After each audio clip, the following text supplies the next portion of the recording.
Wow, that's beautiful. And whoa, that was weird. It's not often I step through a time portal on the Computex show floor, but it sure is cool when I do. Meet the Silverstone FLP02, a follow-up to their April Fool's joke that became a real product, and evidently one that was so successful, they felt it needed a sequel. And I gotta say, if the goal of a sequel is like the first one but better, man, have they ever nailed it here. It has a more thoughtful design with respect to cooling and some really incredible touches. Check this out, you guys.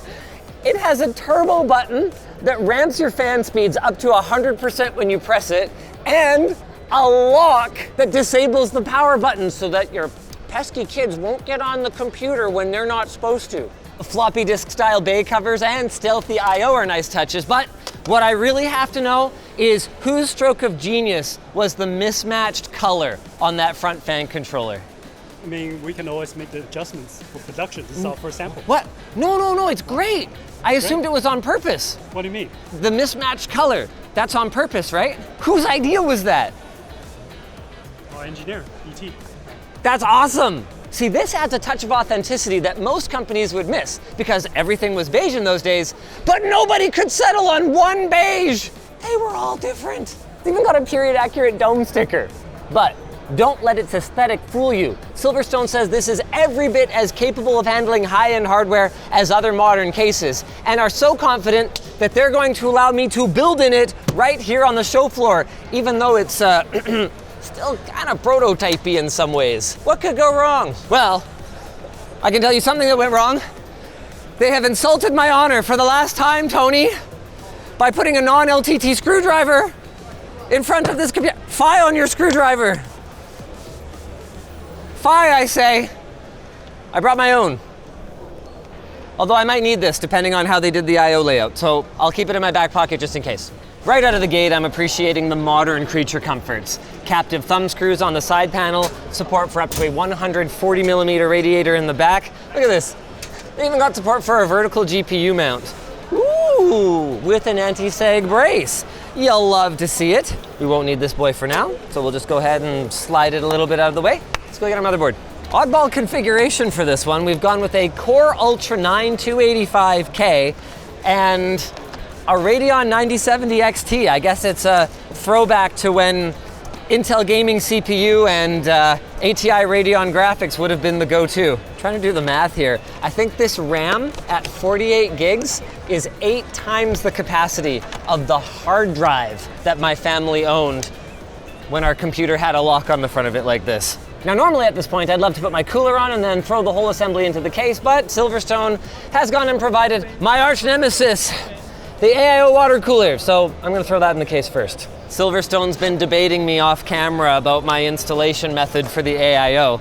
They tell me, Linus, it would be easier if you installed the fans on the radiator and then just screwed the radiator into the top. I go, look, I know, but I don't like demoing that installation method because it's so much harder to clean. This way, pulling air through the radiator, all the dust just sticks on the fins and you just go and then it comes off. To which they countered, well, if your case had proper dust filtration, then that wouldn't really be a concern, and we do. And then I was like, okay, fine. I am installing it the way that I don't prefer, illustratively.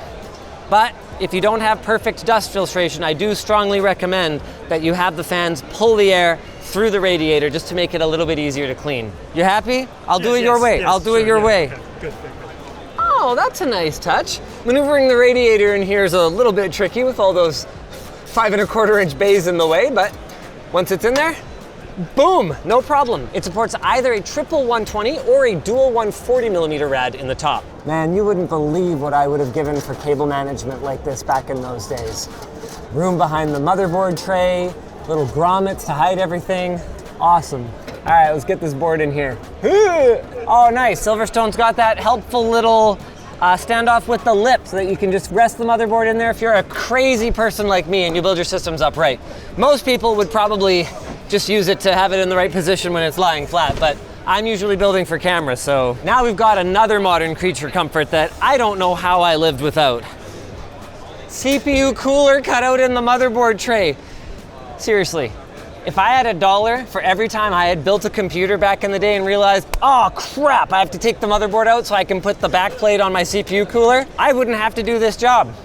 I could just live on that. Andy, we might have to take it out anyway. There's a peel? I missed a peel. Left it in there. I missed a peel. Oh my God. No, it has to come out. It's not coming out. Gave up.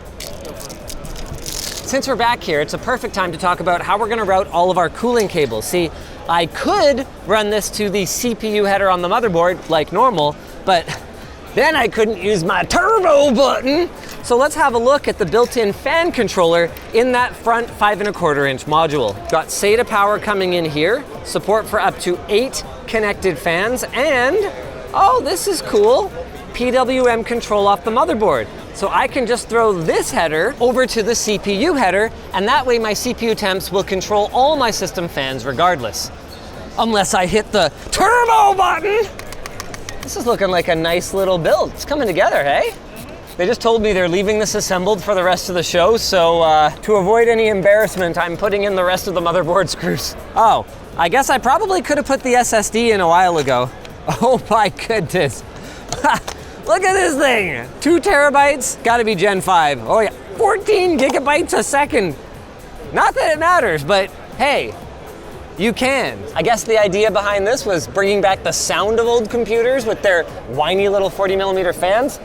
I'm gonna go ahead and make a choice here, boys, and I'm taking off this fan. Man, what a power supply they picked for this. Cybernetics Platinum 2500 watt. That is one hell of a power supply. The question is why? Oh, the answer is AI. Not gonna lie, I'm feeling a lot more pressure about this now that I know that this is one of their showcase PCs for the show. Oh my goodness, that is a fat unit of a power supply. Good thing this bottom 3.5 inch bay can be removed to get at it / just removed outright if you don't need a ton of hard drives. This thing supports a lot of hard drives though, hey? 4. And I guess you could get 5¼ inch carriers for them too if you really wanted to, so that'd be 8. Hey, do you guys still make that triple 5¼ inch bay to 4 3.5? Yeah, we do. You guys never discontinue anything. Yeah, it's needed. 5¼ inch space exists. I mean, kinda, yeah. Okay, all right. I used to use that thing in my like system builder builds back at NCIX when people wanted like multiple hard drives in RAID for more performance. That was why it existed then. I have no idea why it exists now. Giving Silverstone some real-time feedback for their product development. The EPS connectors on this power supply are a little bit short considering its length and how deep the connectors are on the power supply. And then I was struck by the contrast between that and the world's longest HD audio cable. You guys will get the length sorted out. You'll get the length sorted out. I did find one thing that reminds me of old school cable management in a way that I don't love. Whenever you run anything to the fan hub, it's right here. So you're gonna see it. This is cute though. A little accessory product that helps you plug your front panel connectors in as one block, but doesn't interfere with having anything installed over top of them. Say for example, a GPU or other expansion card. All right, yes. Quick update, by the way, I had originally planned to have my PWM hub operate off of the CPU fan header, but Silverstone says they've seen some compatibility issues, so we're gonna go ahead and plug that into chassis 1. Looking good. Well, almost good. Looking incomplete. Let me grab my GPU. The Radeon RX 9070 Steel Legend from ASRock uses a blow-through cooler design that should work pretty well in this chassis. We've got our intake fan down here, and it looks like there's actually a spot where we could put an assist fan here that would help cool hard drives / bring more fresh air up into our GPU. Oh, before we put that in, we're gonna need to take out these PCI slot covers. I think the boys are missing a rivet right here. It's okay, I'll allow it. And, oh, look, the reason that we removed 3.5 inch bays from the front of cases. Let's go ahead and pull these out. Got a bit of a clearance issue with our GPU. I don't love the mechanism that has you unscrew these from the front and the back, but I do think it's cool that they can actually be height adjusted depending on where you have clearance issues. And looking at it, it seems like this is actually modular as well, which is super cool. So I could put hard drives up there. Obviously, these 5 1/4 inch bays wouldn't correspond with the actual openings at the front anymore if I moved them, but it appears to be an option. Right now, it's not actually close enough to the GPU to support it, but, yes, nice, we can move it a little bit closer. All right, the only thing I'd like to see improved is if I could take this one and lower it down onto the top of the card so that it doesn't have room to move during transport. Thanks to Saley for sponsoring our 2025 Computex coverage. It might not seem like it, but this venue is huge. With 2 halls and 4 floors each, being able to keep in touch with everyone is a must. And with Saley's affordable eSIM plans, you can stay connected in over 200 different destinations. Just set up the app before you take off, and when you land, you'll be free from overpriced roaming charges and dodgy Wi-Fi connections. So don't wait, go to saley.com/shortcircuit or download the app and use code ShortCircuit for 15% off a Saley eSIM plan. All right, there we go. And check this out. These hard drive cages totally fit. That's awesome. Nice. Now all I need to do is close the backside panel, never to be opened again, and we're done. Now we just got to get it ready for their demo. Period accurate mousing surface size. You'll love to see it. Wait, dude, where did Silverstone find the one modern motherboard with PS2 for the keyboard and mouse? You can run both PS2 peripherals and also Thunderbolt. Ah, I'm grounded. My parents have locked the computer. Also, I left the power supply switch off. Oh, this is so cool. This readout tells you the current PWM percentage for the fans. Like, so cool. This is so much easier than building a sleeper PC in an old case, by the way. Because, I mean, the ATX standard hasn't changed much in decades, so you can absolutely put the hardware in, but the issue is getting enough cooling. We've had to do some pretty creative stuff. This completely solves it for you. You maintain that retro aesthetic, but you've got dual 120mm front intakes, you've got plenty of exhaust, you've got filters all over the place, modular cages so you can fit long GPUs. I flippin' love it. Here, let's see how our GPU held up. This is great. We're at 61 degrees on the GPU. It's already almost completely flat. I'd be shocked to see it go over 65. And the best part, I haven't even pressed the turbo button yet. You ready? You get the close-up. Nice. Boom, let's go. Right. There we go. Turbo. Wow, even on the show floor, I can actually hear the system now. It seemed silent. Oh yeah, there she goes. She's moving air now, boys. 59. Yep, we already dropped 1 degree. Great work, Turbo. And great work, Silverstone. For those of you wondering, by the way, will there be a side window option? The answer is no.